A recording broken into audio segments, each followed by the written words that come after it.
नमस्कार, माझं नाव प्रसाद खडके. माझे इथे अजून 3 सहकारी आहेत, त्यांची पण तुम्हाला ओळख करून देतो. माझ्या उजव्या हाताला आहेत प्रतीक धर्माधिकारी गुरुजी, इकडे माझ्या मागे आहेत स्वरूप दीक्षित गुरुजी आणि बाजूला आहेत ते मनीष पटवर्धन गुरुजी. हे सर्व गुरुजी या ठिकाणी ऋग्वेदाचं अध्ययन केलेले आहेत. आज जो आपण कार्यक्रम करत आहोत त्याला आपण वयोवस्थाविद शांती आणि त्या शांतीचे मंत्र असा कार्यक्रम आपण मंत्र पठणाचा कार्यक्रम आपण आज करतोय. तो करण्यामागचा हेतू असा आहे की आपल्या ज्या नक्षत्र देवता आहेत किंवा आपलं स्वजन्म नक्षत्र आहे त्या जन्म नक्षत्राची आराधना, त्याचप्रमाणे शंकराची आराधना आणि त्याचप्रमाणे मार्कंडेय ऋषींची आराधना, या तिन्ही देवतांची आराधना म्हणण्यापेक्षा त्यांचे स्तुतीपर मंत्र या वास्तूमध्ये म्हटले जावेत आणि त्या योगे आम्हाला आयुष्य आमचं वाढावं आणि आयुर्वर्धन आमचं व्हावं, त्याचप्रमाणे आरोग्यही उत्तम सगळ्यांचं असावं, याच्यासाठी काही स्तुतीपर मंत्र आपण या ठिकाणी म्हणणार आहोत. तर मार्कंडेय ऋषीच का, तर मार्कंडेय ऋषींनी तपश्चर्या करून सप्तकल्पांत आयुष्य त्यांनी शंकराकडून मागून घेतलं, कारण ते अल्पायुषी होते. म्हणून त्यांनी त्यांच्या आईने त्यांना ज्यावेळी सांगितलं की तू अल्पायुषी आहेस, त्यांना ज्यावेळी ज्ञान झालं त्यावेळी त्यांनी जाऊन शंकराची आराधना करून त्यांना प्रसन्न करून घेतल्यानंतर त्यांनी सप्तकल्प आयुष्य शंकरांनी त्यांना प्रदान केलं. तद्वत आमचा जे आयुष्य आम्ही व्यतीत करत आहोत ते उत्तम प्रकारे आरोग्यपूर्ण आणि उत्तम व्यवस्थित असावं, याच्यासाठी त्या देवतांची कृपा आपल्यावरती असावी, या मंत्रांच्या योगे व्हावी आणि आमचं जे आयुष्य आहे आणि आरोग्य आहे, दैनंदिन चालणारे जे व्यवहार आहेत ते उत्तम तऱ्हेने पार पाडले जावे, याच्यासाठी आपण हा मंत्र विभाग जो आहे तो म्हणणार आहोत. तर आता याच्यामध्ये कुठच्या प्रकारचे मंत्र येणार आहेत, तर सुरुवातीला येणार आहे श्रीसूक्त, त्याच्यानंतर रुद्राचा काही भाग आपण म्हणणार आहोत, त्याच्यानंतर शांती सूक्ताचे काही मंत्र आहेत, त्याच्यामध्ये अनोभद्रा सूक्त आहे, शन्न इंद्राग्नी नावाचं सूक्त आहे, त्याच्यानंतर सर्वांनाच परिचित असणारं असं पुरुष सूक्त आहे, त्याच्यानंतर परावतो नावाचं एक सूक्त आहे, परमृत्य नावाचं सूक्त आहे, अग्नी सूक्त आहे, वायू सूक्त आहे, अशा वेगवेगळ्या सूक्तांचा तो समूह आहे. या समूहामध्ये मार्कंडेय ऋषींची स्तुती, सर्व नक्षत्राच्या माध्यमातून त्यांच्या उपदेवता ज्या आहेत त्या देवतांची स्तुती आणि शंकरांची स्तुती याद्वारे मंत्रांद्वारे आपण करणार आहोत. तर तो मंत्र विभाग झाल्यानंतर आपण हार आपण घालणार आहोत, ज्यांचा आता थोडक्यात तुमचा वाढदिवस आहे, मग आपण तुम्हाला दोघांना हार घालल्यानंतर दिव्यांनी आपण औक्षण करणार. त्या औक्षणाच्या वेळी आपण जे मंत्र आहेत तेही आपण या ठिकाणी म्हणणार आहोत. असा थोडक्यात आता आजचा आपला कार्यक्रम असणार आहे. तर आता आपण तो सुरू करूया. आनो भद्रा कृतवो जंतो शुभदो दब्धासो अपवेदासो पुत्रविदाः देवानो यथा सदमित्रुधे सन्नप्रायो रक्षितारो दिवे दिवे देवानां भद्रासो मतिररोजो यथा देवानां रातिरभिनो निवर्तताम् देवानां सख्यमुपसेदिमा वयं देवानाय प्रतिरन्तु जीवसे तार्पूर्वयानि विदाहूमहे वयं भगं मित्रमदेन्दक्षमसृधम् अर्यमणं वरुणं सोममश्विना सरस्वतीन स्वभगामयस्करत तन्नो वातो मयो भुवा द्वेषदन्तनमाता पृथिवी तत्पिताद्यौ तद्ग्रावाण सोमसुतो मयो भुवः सदश्विना शृणदन्तिष्ण्यायुव तमीशानं जगतस्थस्तुषस्पतिन्द्रियञ्जिनमवसे भूमहे वयम् ऊषानो यथा वेद सामसर्पृते रक्षिता भाजरदभ्यस्वस्तये स्वस्ति न इन्द्रो वृद्धश्रवा स्वस्ति न पूषा विश्ववेदाः स्वस्ति नस्तार्क्ष्यो अरिष्टनेमिः स्वस्ति नो बृहस्पतिर्दधातु वृषदश्वामरुतपृष्णे मातरशुभय्यावानो विदधे जगमायः अग्निजुहामनवसूरचक्षुषो विश्वे नो देवा अवसागमन्यः भद्रं कर्णे विशृणुयाम देवा भद्रं पश्येमाक्षभिर्यजत्राः स्थिरैरङ्गैः स्पृष्टवांसस्तनूभिर्यशेम देवहि दय्यदायुः शतमिन्मशरदो हन्ति देवायत्रा नक्षत्राचलसन्तनूनाम् उपतनासो यत्र पितरो भवन्ति मानो मध्यादीर्षतायुर्गन्धो अग्नितिर्गौरधीतिरन्तरिक्षमधीतिर्माता सपिता सपुत्रा विश्वे देवा अदिते पञ्चजना अदितिर्जातमदितिर्जनित्वाम् हिरण्यवर्णां हरिणीं सुवर्णरजतस्रजां चन्द्रां हिरण्मयीं लक्ष्मीं जातवेदो महावः तां महावः जातवेदो लक्ष्मीमनपगामिनीं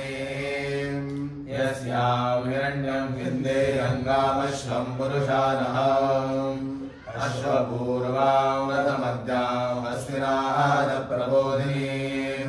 श्रियं देवी बहुवजे श्रीर्मा देवी वृषतां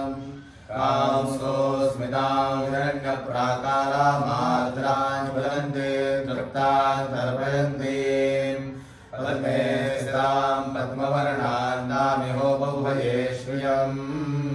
चन्द्रां प्रभासां यशसा ज्वलन्तीं श्रियं लोके देवदृष्टामुदारां तां पद्मिनीं शरणमहं प्रपद्ये लक्ष्मीर्मे नश्यतां तावृणे आदित्यवर्णे तपसोऽधिजातो वनस्पतिस्तव वृक्षोऽतमिर्वः तस्य पदानि तपसा तदन्तमायान्तरायाश्च बाह्या अलक्ष्मीः उपैतुमां देवसखकीर्तिश्च मणिना सह प्रादुर्भूतो दुरात्रेऽस्मिन् कीर्तिवृद्धिं ददातु मे क्षुत्पिपासामलां ज्येष्ठां लक्ष्मीं नाशयाम्यहम् अभूतिमसमृद्धिं च सर्वान् निर्णदमे गृहात् गन्धद्वारान्धराधनिशानितमुषाङ्गरीषिणीम् ईश्वरीं सर्वभूतानां तामिहोपभये श्रियम् मनसः काममाकूतिं वाचः सत्यमशीमहे पशूनां रूपमन्नस्य महिश्री श्रयता यशः करदमेन प्रजाभूतामयि सम्भव करदमा श्रियं वासय मे कुले मातरं पद्ममालिनीम् आपस्रजन्तस्निग्धानि चिक्लीतव समे गृहे निजदेवीं मातरं श्रियं वासय मे कुले आग्राह्यः करणीयष्टिं सुवर्णां हेममालिनीं सूर्यां हिरण्मयीं लक्ष्मीं जातवेदो महावः आर्द्रां पुष्करणीं पुष्टिं पिङ्गलां पद्ममालिनीं चन्द्रां हिरण्मयीं लक्ष्मीं जातवेदो महावः तां महावः जातवेदो लक्ष्मीमनपगामिनीं यस्यां हिरण्यं प्रभूतं गावो दास्योऽश्वान् विन्देयं पुरुषानः यश्चित् प्रयतो भूत्वा जुहुयाराज्यमन्वहम् सूक्तं पञ्चदशरचञ्च श्रीकामस्तत्पञ्चमेद पद्मानने पद्मपूरो पद्माक्षी पद्मसम्भवे तन्मे भजति पद्माक्षी सौख्यल्लभाम्यहम् अश्वरायै गोदायै धनदायै महाधने नरं मे लभतां देवी सर्वकामांशदेहि मे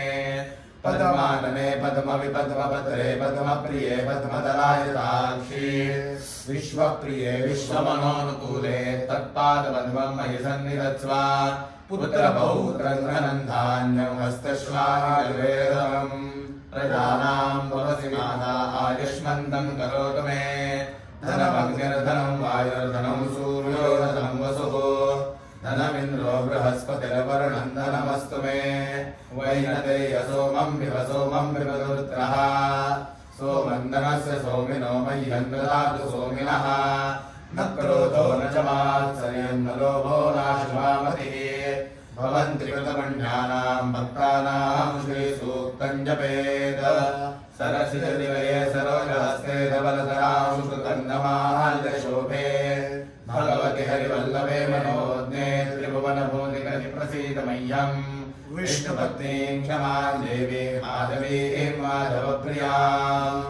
लक्ष्मीं प्रियसखीं देवीं नमाम्यच्युतवल्लभाम् महालक्ष्मी च विद्महे विष्णुपत्नी च धीमहि तन्नो लक्ष्मी प्रचोदयात् श्रीवर्गस्वमायुष्यमारोग्यमाभिधाक्षोभमानं महीयते धान्यं धनं वशं भवपुत्रलाभं शतसंवत्सरं दीर्घमायुः सदादेवभूर्मनर्यद्धनेर्बृहस्पतिरत्तामदानि सरसि षद्विश्वे देवाः सूक्तवाच पृथिवीमातरमामाहि कुंसेर्मधुमरिष्ये मधुजनिष्ये मधुवक्ष्यामि मधुवतिष्यामि मधुवतीं देवेभ्यो वाचमुद्याचकशुश्रूषेण्या मनुष्येभ्यस्तं मा देवा अवन्तु शोभायै पितरो न वदन्तु ॐ शान्ति शान्ति शान्तिः ॐ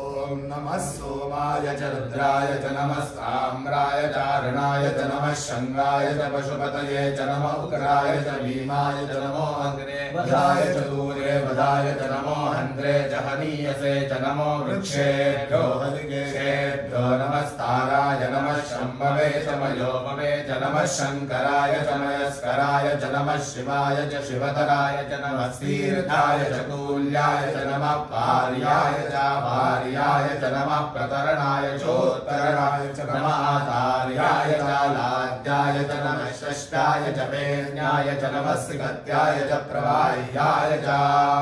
शञ्च मे वयश्च मे प्रियञ्च मे न कामश्च मे सौमनसश्च मे भद्रञ्च मे श्रेयश्च मे वस्यश्च मे यशश्च मे भगश्च मे द्रविणञ्च मे यन्ता च मे धर्ता च मे क्षेमश्च मे धृतिश्च मे विश्वञ्च मे महश्च मे संविच्च मे ज्ञात्रञ्च मे सूश्च मे प्रसूश्च मे सीरञ्च मे लयश्च मरुतञ्च मे मृतञ्च मे लक्ष्मञ्च मे नाभयश्च मे जीवादुश्च मे दीर्घायुष्वञ्च मे न विद्रञ्च मे भयञ्च मे सुगञ्च मे शयनञ्च मे सुषार मे सुदिनञ्च मे ॐ बृहस्पतिरुक्तामदानि च कविषद्विश्वे देवाः सूक्तवाच पृथिवीमातरमामाहि कुंसीर्मधुमनिष्ये मधुजनिष्ये मधुवक्ष्यामि मधुवतिष्यामि मधुवतीं देवेभ्यो वाचमुद्याचकं शुश्रूषेण्या मनुष्येभ्यस्तं मा देवा अवन्तु शोभायै पितरो न वदन्तु ॐ शान्ति शान्ति शान्तिः ॐ एषवान् देवावश्विना कुमारस्सा देव्यः दीर्घायुरस्तु सोमकः तय्यवन्दे वावश्विना कुमारौ सा देव्यं दीर्घायुषं कृणोदना परामृतो ये दिदिशन्ताभ्यं मनुप्रीतासो जनेमाविवस्वतः यया ते येन हुष्यस्य परे देवा आसते ते अधिब्रुवन्तु नः विश्वायो नमस्यानि रञ्जानामानि देवा उत यज्ञया नमः ये स्तजाता अदितेरभ्यस्परिये पृथिव्यास्ते मायः श्रुताहवम् येभ्यो मातामुलो मत्किन्वते पयः पीयूषन्त्योरतीतिरद्रीपरः उभुखशुष्वान् शबरान् स्वप्नासस्ताम् आदित्याम् अनुमदाः स्वस्तये दृचक्षसो अनिमिषन्तो अर्हणा बृहद्देवासो अमृतत्वमानशुः ज्योतिरथा अहिमाया अनागसो दिवो वर्ष्माणो वसते स्वस्तये सम्राजो ये सुकृतो यज्ञमायैर्परिवृतराजरिरेति वीक्षयम् ताम् आविवासरमसा सुरुत्तिरं महो आदित्यामदित्यं स्वस्तये को वस्तोमो राजतियञ्जुजो ततविश्वे देवासो मनुषो यतिष्ठना को भरन्तु विरातारं करद्यो नः परशलत्यं स्वस्तये येभ्यो होत्रां प्रथमामाय ये जे मनस्समिद्धाग्निर्मनसा सप्तो ध्रुवीः तादित्या अभयं शरमयच्छतसुदानकर्तसुपता स्वस्तये य ईशिरे भुवनस्य प्रचेदसो विश्वस्य स्थातुर्जगतश्चमन्तवः तेन कृता कृता तेन सस्परिषद्या देवासविकृता स्वस्तये भरेष्विन्द्रौ सुहवौ हवामहे होमुचौ सुकृतं दैव्यञ्जनम् अग्निं मित्रं वरुणौ सातये वरन्द्या वा पृथिवी स्वस्तये सुसुक्रामाणं पृथिवीं यामानेहसं सुशरमाणमतीतिं सुप्रणीतिं दैवी नावं सरिद्रामनागसमस्रपन्ति मारुहेमा स्वस्तये विश्वे रद्राधिवोचतोदये रायर्वन्नो दुर्देवायाभिराः सत्यया वो देवहूत्या वेम शृण्वतो देवावसे स्वस्तये अपामी वामपविश्वामनापतिमपारातिन्दुर्विरत्रामगायतः आर्ये देवाद्वेषो अस्मद्यूयोतनोरुणः शरमायच्छा स्वस्तये अरिष्टः समर्थो विश्व एदते परप्रजातिर्जायते धर्माणस्परी यमादित्यासो नयथा सुनीतिभिरति विश्वानि दुरिता स्वस्तये यन्दे वासो वदवाजसातौ यंशूरसातामरुतो हिरेधने प्रातर्यावाणो रथमिन्द्रसानशमरिष्यन्तमारुहेमा स्वस्तये स्वस्ति न पत्या सुधन्वसु स्वस्त्या सुरजने सरौवने स्वस्ति न पुत्रकृतेषु योनिषु स्वस्ति राये मरुदोदराधना स्वस्ति प्रपदे श्रेष्ठारे बृहस्पत्यभियावाममेति सानो अमासो अरणे पातु स्वामेशा भवतु देवगोपा एवा प्रदे सूररविवृतद्वो विश्व आदित्या आदित्ये मनीषी ईशानासो नरो अमर्तेनास्ता विजनो दिव्योगयेना परं मृत्योरुपरे बन्धायस्ते स्वैतरो देवयानाद चक्षुष्मते शृणोते ते ब्रवीमिमानप्रयामीरिषो मोतवीरान् मृत्यो पदयो भयन्तो यदैरद्राहीयाय प्रतरन्ददानाः इमाद्यायमाना प्रजयाधने शुद्धा पूता भवत यज्ञियासः इमे जीवा वृतवेरावृत्रन्नमो भद्रा देवभूतिर्नो अद्या प्राञ्चो गामनृतये रसायद्रागीयाय प्रतरन्ददानाः इमं जीवेभ्यः परिदिन्ददामि वैशानुगालपरो अर्थमेकम् शतं जीवन्तु शरदः पुरुषीरन्तरमृत्युन्दधतां पर्वतेन यथाज्ञपूर्वं भवन्ति यथा ऋतवकृतभिर्यन्ति साधु यथा न पूर्वपरोजा ते वादातरायो शिखरपयैषाम् आरोहताय ऋतसंहरणानामपूर्वं यतमानाय तिष्ठा यत्पष्टा सुतनीमासलोषा दीर्घमायुक्करद जीवसेवा इमानारीरविधवा सुपत्नीराञ्जनेन सर्विषा संविशन्तो अनश्रवो नमीवा सुरत्ना आरोहन्तु जनायो योनिमते उदीश्वरार्यभिजीवलोकं गतासु मेतमुपशेषैः हस्तग्राभस्य दिशो स्वरेकं पत्युर्जनिमवसम्भूता धनुर्हस्तादाददामृतस्यास्मे क्षत्राय वरचसेवलाय अत्रैव त्वमेव वयं सुवीरा विश्वास्मृतो अभिमानीर्जयेम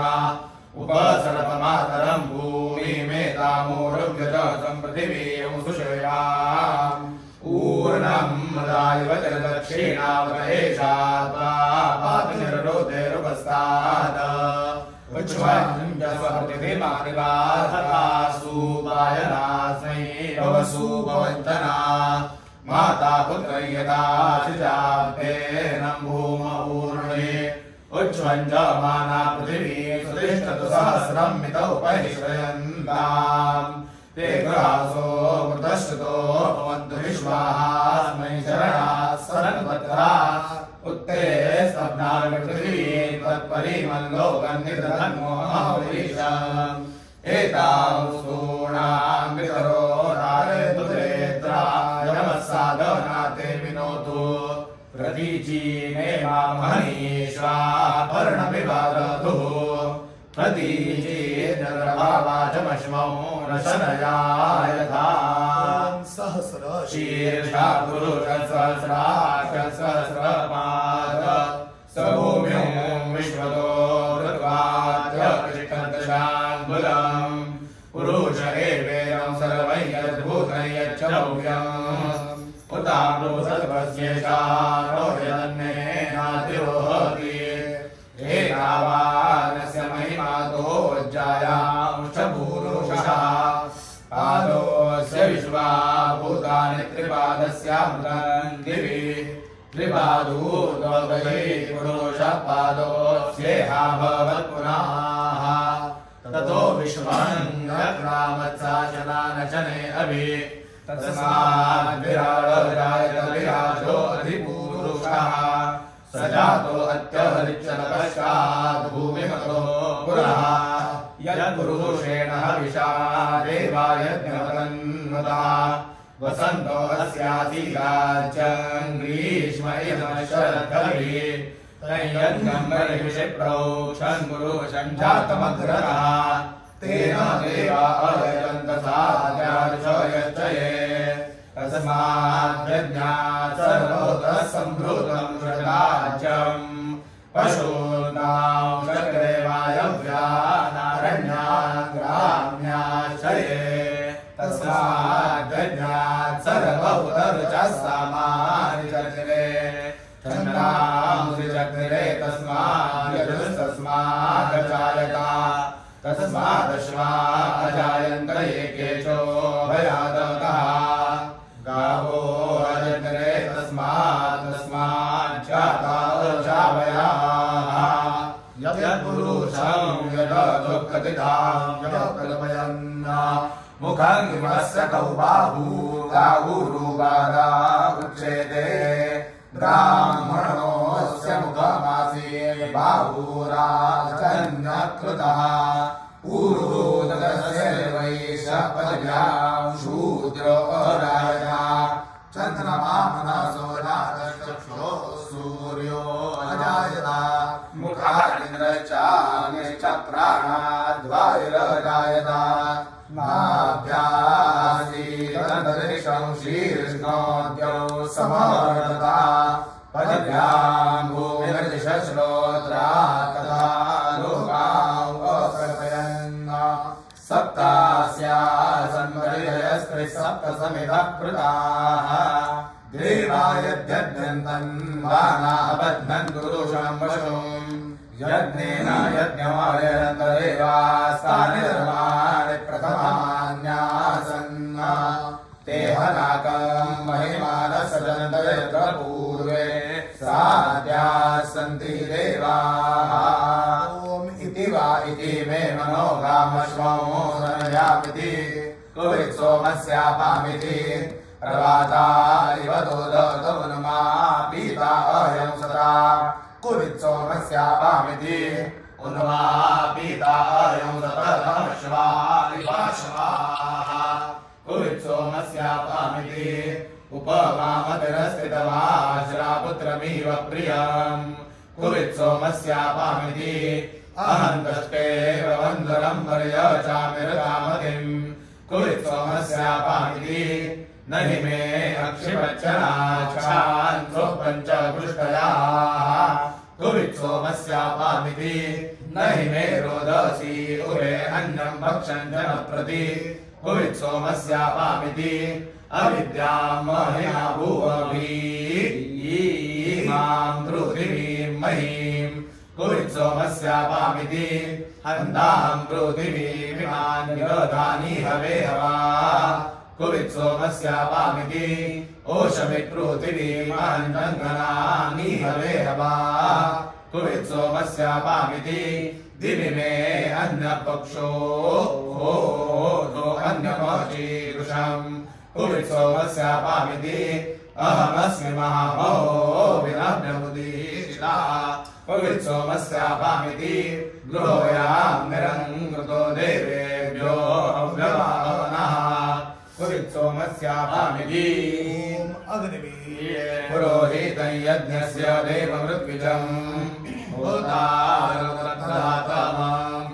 अग्निः पूर्वे विदर्शिभिर्यो नूतनैरता स देवामेह वक्षति अग्निनारैमष्टवत्पोषमेव दिवे दिवे यशसं वीरवत्तमम् अग्नेय यज्ञमध्वरम् विश्वतः परिपूरसि स देवेषु गच्छति अग्निर्होता सत्यश्चित्रश्रवस्तमः देवो देवेभिरागमत यदङ्गदाशुषे त्वमग्ने भद्रङ्गरिष्यसि तदेतत्सत्यमङ्गिरः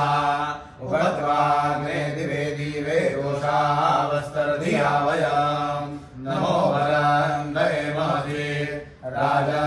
राजन्तमध्वराणाम् गोपामृतस्य दीर्घिम् वर्धमानो सेदमे सनपितेव सूनवेग्ने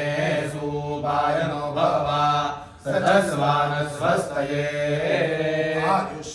वरदस्यं राजस्पोषमोद्भिदम् इदं हिरण्यं वरजस्वरेत्राजा वीरदादिमाम् उच्चैर्वासीर्भूतनाशाक्षमासान्धनन्दयम् सर्वा समग्रा रुद्रयो हिरण्येऽस्मिन् समाहिताः शुनमहं हिरण्यस्य पितरमाने जगद्भवा तेन मां सूर्यत्वचमकारं पुरुषप्रियम् सम्राजन् विराजन् विठल्या च मे ध्रुवा लक्ष्मीराष्ट्रस्य यामुखे तया मामिन्द्र संसृजा अग्ने प्रजातं परियद्रण्यमृतं जज्ञे अधिनिरतेषु येन द्वेदसैदेरमर्हजया मृत्युर्भवति यो बिभर्ति यद्वेदराजा वरुणो यदु देवी सरस्वती इन्द्रो यद्रुद्रः वेदतन्मे वर्चसायुषे न तद्रक्षां निरवेशाना चरन्ति देवानामोजप्रथमजं यो बिभर्ति राक्षायणायण्यं स देवेषु वृणते दीर्घमायुः समानुष्ये चतुर्थे दीर्घमायुः यदा बध्नन्दाक्षायणायण्यं शतानि कायसुमनस्य माना तन्ना बध्नामि शतशारदायायुष्मान् जरदस्तेरास गृहादुर्लुप्तं मधुमत्सुवर्णन् धनञ्जयन् धरुणन् नारविष्णु रणत्सपत्नागधराव चक्रपदारो हमां महते सौभगाय प्रियं मा कुरु देवेषु प्रियं राजसमा कुरु प्रियं विश्वेषु गोत्रेषु महीरेर्चार्चम् अग्निर्येन विराजति सूर्यो येन विराजति विराज्येन विराजति तेनास्मान् प्रणं मनस्पते विराजसमितं कुरु शान्तिर्भवतु स्वस्तं प्रवदन्दमेवदा जातिपतिर्बभूवा शुभदिनन्दराणां सुगन्धं सततं दीर्घमायुः नीट करून घ्या ओम या प्रिया बला पुष्पाया च पुष्पणी बृहस्पती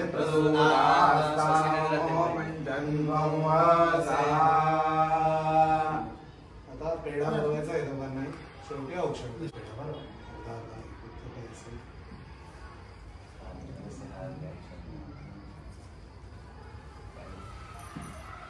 आता तुम्ही दोघींनी दिव्याचा घ्या आणि औक्षण करा फुलांचा पात्र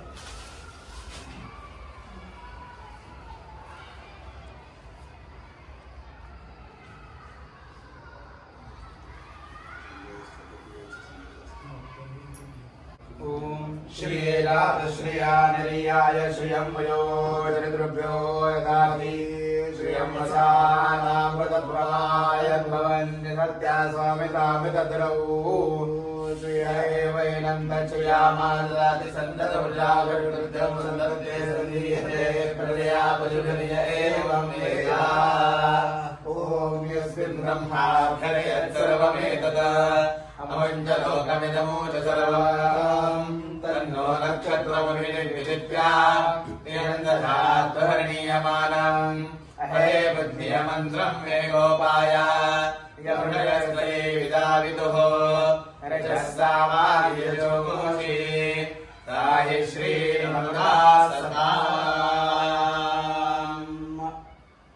नायकमज्ञातयक्ष्मादुतराय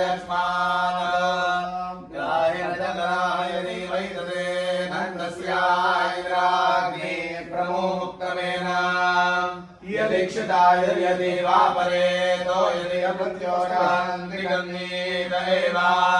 तमारामिन्द्रलोकेरपस्तास्पार्शमेन शतशालाय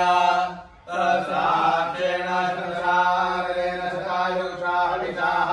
शमेन शतयते मौशरतो प्रयातीन्द्रो विश्वस्य दुरितस्य पारम् शतञ्जीव शरदो मरुदमानशतं मे शतमेन्द्राणि सविता बृहस्पति शतायुषा विषेमं मुनर्दुः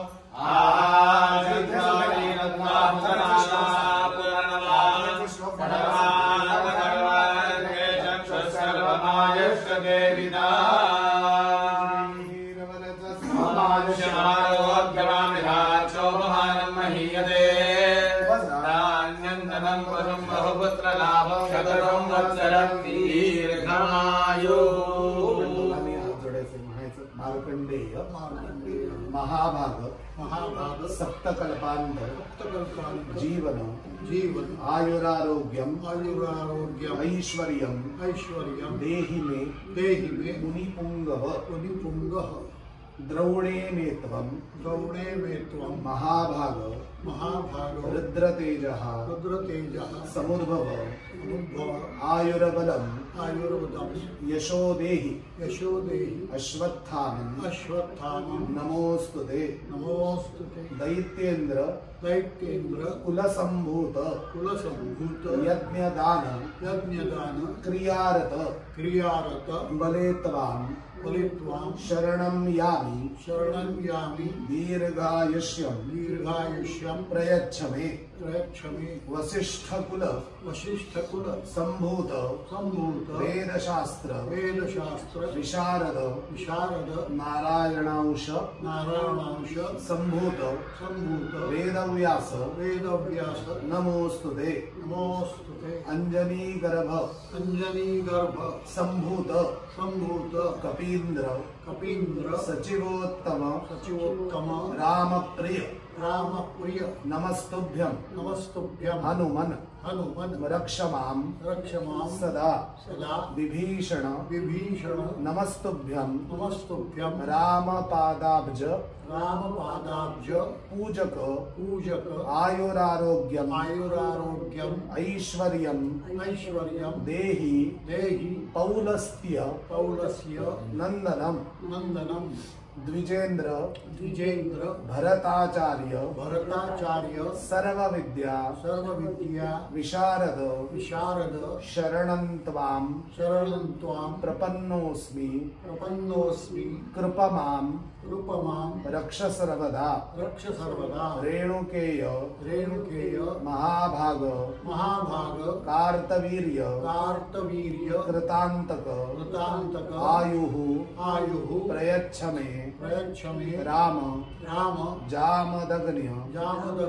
नमोस्तुते मार्कण्डेयादिदेवताभ्यो नमः प्रार्थनां समर्पयामि नमस्करोमि तो सप्त चिरंजीव आणि मार्कंडेय ऋषी या सर्वांची प्रार्थना आहे की कुठच्या आता मार्कंडेय ऋषींपासून आपल्याला काय काय मिळतं त्याच्यानंतर आपले सप्त चिरंजीव आहे अश्वत्थामापासून परशुरामापर्यंत त्या सर्व देवतांचा आपण श्रद्धाद्वारे त्यांना प्रार्थना करतो. 何 नमः।